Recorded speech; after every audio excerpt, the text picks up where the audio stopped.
Hey all, it's been a crazy week. I want to log on and tell you a little bit about my week. So it all started after my last video. That was a Friday night that we went camping. Saturday morning, we're on our way home. We get a message that states that a little girl in elementary school lost a necklace with her aunt's ashes in it. I was wondering if I would be able to go out to the elementary school and look for it around the playground where she thought she had lost it. So Saturday I went out there and I spent about 3 hours out there. Looked all over the place on the playground itself. Here's the footage, some footage of that. She said that she had lost it somewhere in this park. Somebody else has been out here trying to metal detect also to find it, and nobody has found it.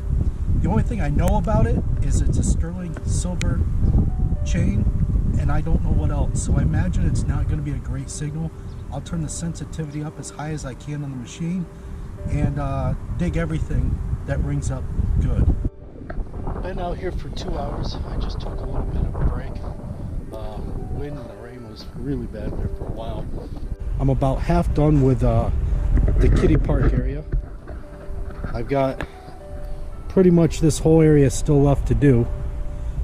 And I see over here, this is where it looks like people have been kicking around looking for something. So I think that she lost it, or they felt that she lost it, on this side of the park. I've been out here for 3 hours now.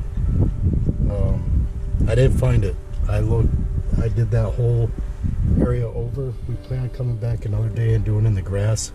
Maybe when she was walking home, maybe I could find out more of the story. 3, 4, 5, $1.26 and change. We found every zipper that has ever entered the park. Here's the smalls. I mean, these gems are really small.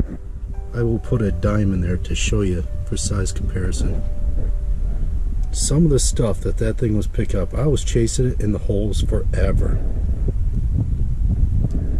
And we got a Chuck E. Cheese token, maybe it says best seats in the house. Thought that was kind of cool. And here's the small pieces of jewelry we found. So there's the footage of the first day. First of all, I'm impressed with what that Equinox 600 picked up. The little tiny objects, they were bringing up great. So the second day, I go back to the same park and I start looking around in the grassy areas. And I got a couple great surprises. I'll show you those now. Looks like I got silver in the hole, which surprises me. Yep. 64. Looks to be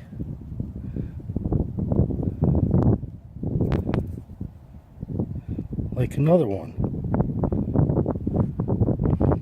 1956. As you can see, that was absolutely horrible weather. I was amazed by getting those 2 dimes. Unfortunately, we weren't able to find the necklace. I haven't heard since. It doesn't sound like she's found it. I have a feeling somebody else picked it up. It should have been right on top of the ground. Thursday, we decided that we were going to go do some sidewalk strips around some local businesses.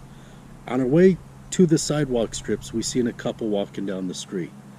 I pulled over, stopped to him, said, obviously you're walking, so you live pretty close here. Do you mind if we metal detect your property? They said, sure, go ahead, have at it. We searched there for quite a long time. I ended up getting, in the front yard alone, I got 7 Wheaties right off the bat. After that, not much else. There was a whole bunch of clad, and then I went back to the backyard, and then I found this. I think she's a Mert. Oh, she's gonna be a purty one too.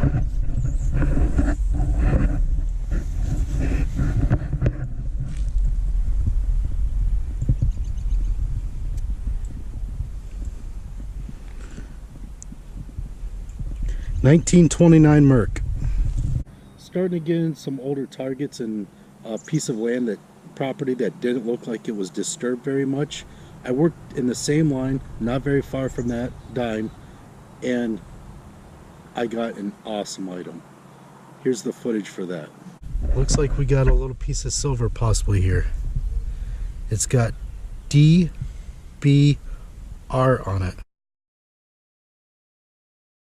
I go to work the next day, didn't think much of it, showed it off to a few friends, and I get a text from my wife, and she goes, I know who owned that bracelet. How do you know that? She says, well, I've been doing research on who owned the house in the past, and I came up with a family, the initials on are DBR. She came up with a family with the same last name. She was able to find a 1940 census of who lived in that house at that time. It was the parents and 5 kids.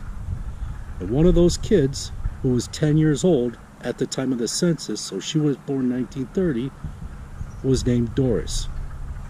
So that got me really interested. Is this something that we could return to the family? So I did a lot more research, found out that she was married 65 years ago. That's why I couldn't find much on her name. I looked up in the phone book under her husband's name, and I was able to get a phone number and an address. So I called up, hoping I got the right person, let them know I was from this town, which is 7.5 hour drive away from where she lives now. I said, I believe that you grew up in my little town, and I think I have something that you lost. We started the conversation, and what an absolute sweetheart. She was thrilled to hear from me. She talked my ear up about where she had grown up at. I talked to her about what I find. I said, I found a baby bracelet, very small, that says DBR. She goes, you know, I have one just like that. All the brothers and sisters had a silver bracelet with their initials on it. She says, I still got mine right on my nightstand.